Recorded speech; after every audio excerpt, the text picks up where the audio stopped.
Les sirènes ont retenti hier soir dans la commune du Prêcheur en Martinique. Habitants des abîmes, préparez-vous, évacuez vos maisons, évacuez les habitations. Plusieurs lahares, ces coulées boueuses volcaniques menaçaient les habitations.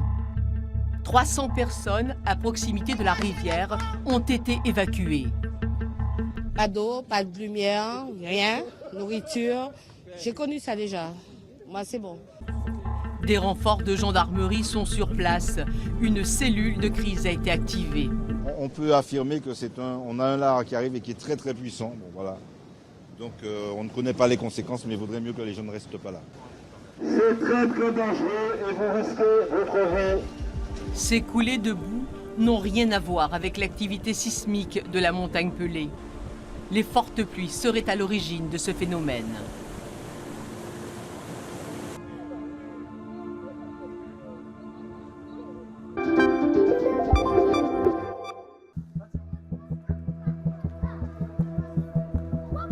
À Mayotte, 24 heures après le glissement de terrain qui a tué une femme et ses 4 enfants, des opérations d'évacuation sont en cours dans le bidonville de Koungou.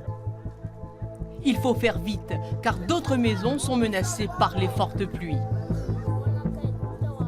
Hier soir, les pompiers ont fait évacuer 150 personnes qui sont revenues ce matin.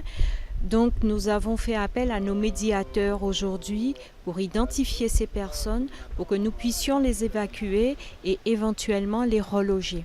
On sait très bien que s'installer ici était dangereux, mais je ne sais pas où aller avec mes enfants, j'en ai 7.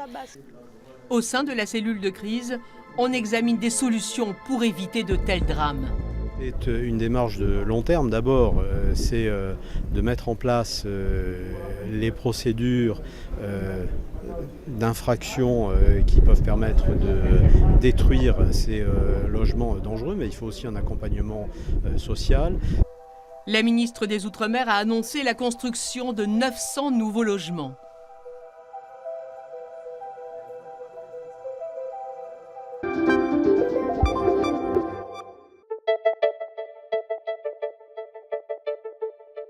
C'est un métier peu banal.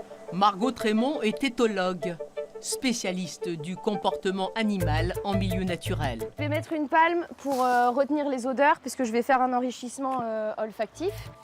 Enrichissement olfactif pour Victor, jaguar mâle de 20 ans, le doyen du zoo. Il va sortir et en fait, comme ils ont quand même un nez beaucoup plus évolué que le nôtre, il va sentir la piste, il va aller la chercher et après il va vraiment se rouler dedans pour essayer de mettre cette odeur forte partout sur son corps en fait. Margot passe des heures à étudier les animaux du parc. Objectif, améliorer leur bien-être, faciliter aussi la tâche des soigneurs. C'est vraiment une aide primordiale parce que ça permet, de limiter le stress de l'animal. Donc c'est très bien de pouvoir faire les soins dans des conditions saines, posées. Quand les animaux se sentent bien, ils se reproduisent plus facilement.